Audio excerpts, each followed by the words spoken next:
একজনের কথা বলতেই হয়, তিনি স্পেশাল ট্যালেন্ট আমার কাছে মনে হয় নাহিদ রানা।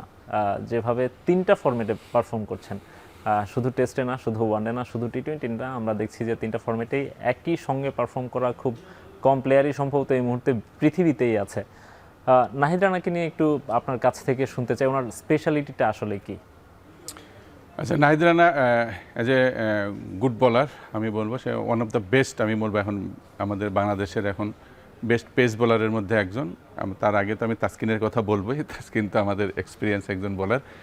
নাহিদ রানা মানে নতুন আমাদের যে আসছে কিছুদিন হলো সে, তো এই হিসাবে নাহিদ রানাকে আমি তার সবচেয়ে থ্রেট যেটা হচ্ছে পেস, তার যে একটা পেস বোলার যে অ্যাগ্রেশন, তার যে একটা পেস বা এই জিনিসটা তার চেয়ে সব হচ্ছে তাকে আমি সামনের দিকে এগিয়ে নিয়ে যাব। এবং তার এরপরে তার যেটা আছে যে তার চাওয়াটা যেটা যে সে কিন্তু সবসময় একটা লাইন মেনটেনেন্স করে বল করে, লেন্থ মেনটেনেন্স করে বল করে, এবং তার যে ক্ষিপ্রতাটাও মেনটেনেন্স করে বল করে, মানে তার সব মিলে যে একটা যে সে একটা ক্লিং মুভমেন্টের দিকে যায় কিন্তু সবসময় অলওয়েজ যে বল আমি করব, এই চ্যানেলটা মেনটেনেন্স করব, এর ভিতরে সব জিনিসগুলোই থাকবে যেগুলো আমি বললাম আর কি। তো নাহিদ রানা আমি বলবো যে আমাদের সে সব ফরম্যাটেই সে খেলছে। তো নাহিদ রানার বিষয়ে আমি একটু আমাদের বোর্ডকেও আমি একটু সতর্ক করতে চাই, যে কারণে আসলে নাহিদ রানা কিন্তু আমাদের একটা অ্যাসেট, কিন্তু তাকে আমাদেরকে কিন্তু খুব সতর্কভাবে তাকে কিন্তু আমাদের ব্যবহার করতে হবে।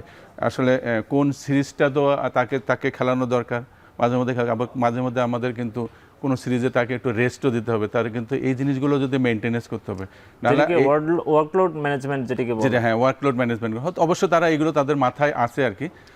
যতটা পারা যায় আমাদের এই অ্যাসেটটাকে আমরা খুব সতর্কভাবে খুব সাবধানতার সাথে তাকে আমরা যেন আসলে ইউজ করি আর কি।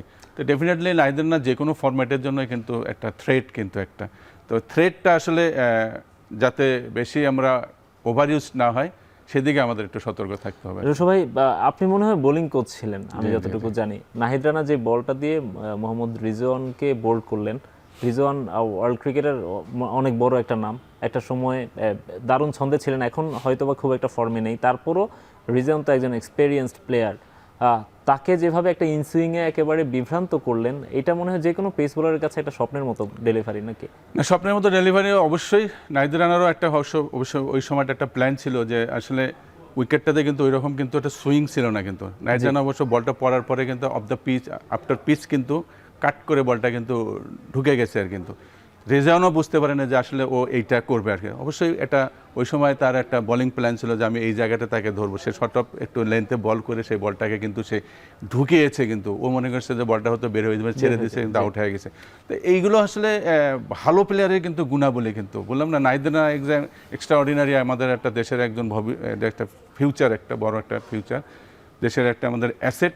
কিন্তু তার যখন সে একটা এই মাপের বলার হচ্ছে, তার ভিতরে কিন্তু অবশ্যই চিন্তাধারাটাও কিন্তু একটু অন্য ধরনের, কিন্তু বড় মাপের প্লেয়ারের বড় চিন্তা ভাবনা থাকে, বড় প্লেয়ারদেরকে সে কীভাবে অবশ্যই তাকে নিয়ে হয়তো একটা ওয়ার্কআউট করছে, রিজওয়ানকে আমি কীভাবে ধরবো।